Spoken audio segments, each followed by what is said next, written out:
கர்த்தருடைய பரிசுநாமத்துக்கு ஸ்தோத்திரம் உண்டாவதாக. இந்த புதிய மாதத்துக்குள்ளே நம்ம பிரவேசித்திருக்கிறோம்.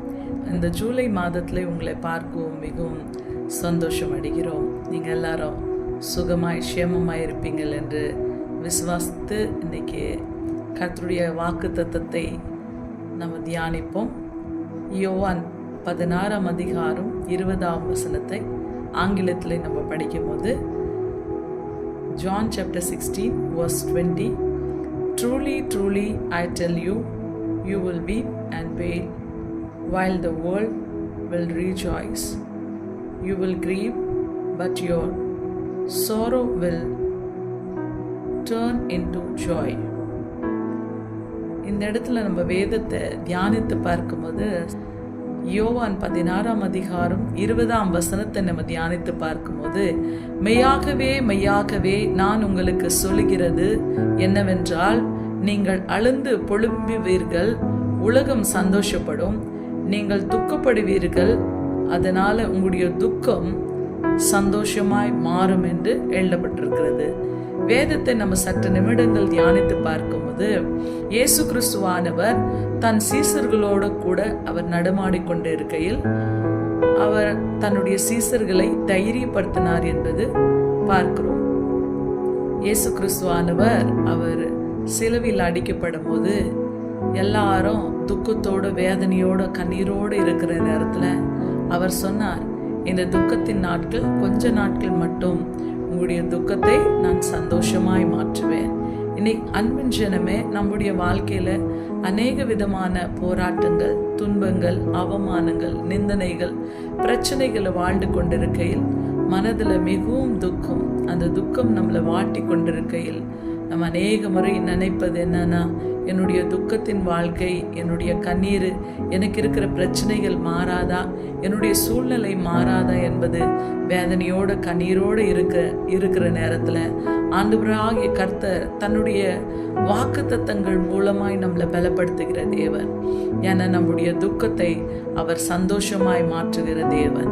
இயேசு கிறிஸ்துவானவர் அவர் இந்த உலகத்தை விட்டு அவர் கடந்து போகும்போது, அவர் சிலுவையில் அடிக்கப்பட்டு நம்மளுக்காக ஜீவனை கொடுக்கும் போது அவர் சொன்னார், உங்களுடைய துக்கத்தை நான் சந்தோஷமாய் மாற்றுவேன், நான் மறுபடியும் 3வது நாளிலே நான் மறுபடியும் எழுந்திருப்பேன் என்று வாக்களித்த தேவன். இந்த நாளில் நம்முடைய வாழ்க்கையில மரித்து போற சூழ்நிலையா, வியாதியினால பாதிக்கப்பட்டிருக்கிறோமா, கடன் பிரச்சனை, தொல்லைகள், போராட்டங்கள், அவமானங்கள், வெளியே சொல்லிக்க முடியாத கலகத்தோட வேதனையோடு இருக்கிற நேரத்தில், ஐயோ என்னுடைய வாழ்க்கையில் ஒரு மாற்றம் வருமா, என்னுடைய சூழ்நிலை மாறுமா, என்னுடைய வாழ்க்கையில் ஆண்டவர் மாற்றத்தை கொண்டு வருவாரா என்று கண்ணீரோடு வேதனையோடு இருக்கிற நேரத்தில் ஆண்டவராகிய கர்த்தர் தன்னுடைய சீசர்களை அவர் தைரியப்படுத்துறது போல இன்னைக்கு உங்களையே அவர் தைரியப்படுத்த விரும்புகிறார். அவர் சொல்லுகிற வார்த்தை, அவருடைய வாக்கு தத்துவம், இந்த நாளில் உங்களுடைய துக்கத்தை நான் சந்தோஷமாய் மாற்றுவேன், உங்களுடைய கண்ணீரை நான் துடைப்பேன், உங்களுடைய வேதனையை நான் மாற்றுவேன் என்று கர்த்தர் நம்மிடத்துல வாக்கு தத்தங்கள் மூலமாய் அவர் பேசுகிற தேவனாய் இருக்கிறார்.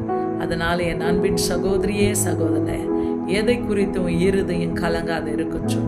கர்த்தராகிய ஆண்டவர் உங்களோடு கூட இருந்து அவர் செய்ய போற காரியங்கள் பயங்கரம். அவருடைய வார்த்தையை தியானிக்கலாம், அவர் சந்நிதியில் ஜெபிக்கலாம், இடம் விடாத தேவ சந்நிதியில் காத்திருந்து ஜெபிக்கும் போது கண்டிப்பா நம்மளுக்கு ஒரு விடுதலை உண்டு. ஆண்டவராகிய கர்த்தர் நம்முடைய சூழ்நிலைத்தை மாற்றுவார்.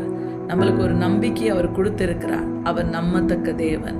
இந்த உலகத்துல இருக்கிற மனுஷன் நம்மளை கைவிட்டாலும் ஆண்டவர் நம்மளை கைவிடவே மாட்டார். அவர் சொன்ன வாக்கை அவர் கண்டிப்பா நிறைவேற்றுவார். அவர் சொல்லி செய்யாத தேவன் அல்லவே அல்ல. அவர் சொன்னால் ஆகும், அவர் கட்டளையிட்டால் இருக்கும். கண்டிப்பா ஆண்டவராகிய கர்த்தர் அவர் சேனைகளின் கர்த்தராய் இறங்கி வந்து உங்க பட்சத்திலே அவர் யுத்தம் செய்ய வல்லவராயிருக்கிறார். கர்த்தர் இந்த வார்த்தையை ஆசீர்வதிக்கட்டும். கண்களை மூடி ஒரு வினாடி செபிப்போம். உங்களுக்காக நாங்கள் செபிக்க விரும்புகிறோம். அன்பின் பரலோக பிதாவே ஸ்தோத்திரிக்கிறோம் ஆண்டவரே. இந்த புதிய மாதம், இந்த ஜூலை மாதத்துக்குள்ள நாங்கள் பிரவேசித்திருக்கிறோம் ஆண்டவரே. என் அன்பு சகோதரி சகோதரனுக்காக ஆண்டவரே, ஒவ்வொரு குடும்பங்களுக்காக நாங்கள் பாரப்பட்டு ஜெபிக்கிறோம். யாரெல்லாம் கலகத்தோட வேதனையோட கண்ணீரோடு இருக்கிறாங்களா ஆண்டவரே, நீங்க கொடுத்த அதிகாரத்தை கொண்டு அந்த சராசரத்தை படித்த தேவனுடைய நாமத்தினால், பிதா குமாரன் பரிசுத்தாவின் நாமத்தினால் ஒவ்வொரு குடும்பங்கள் ஆசீர்வதிக்கப்படட்டும் ஆண்டவரே. சிறு பிள்ளைங்களை, வாலிபர்களை, வயதானவங்களை பேர் பேரா என்னுடைய பாதத்துல நாங்கள் ஒப்பு கொடுக்கிறோம் ஆண்டவரே. இந்த புதிய மாதத்துல புதிய ஆசீர்வாதங்களும் நன்மைகளும் செழிப்பும் சமாதானமும் ஒவ்வொரு குடும்பங்கள் மேல் இறங்கி வருவதாக, தடைகள் உடைக்கப்படுவதாக, கட்டுகள் முறியடிக்கப்படுவதாக.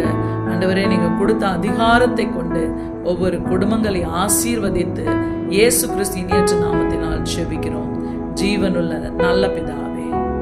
ஆமென். God bless you. God be with you.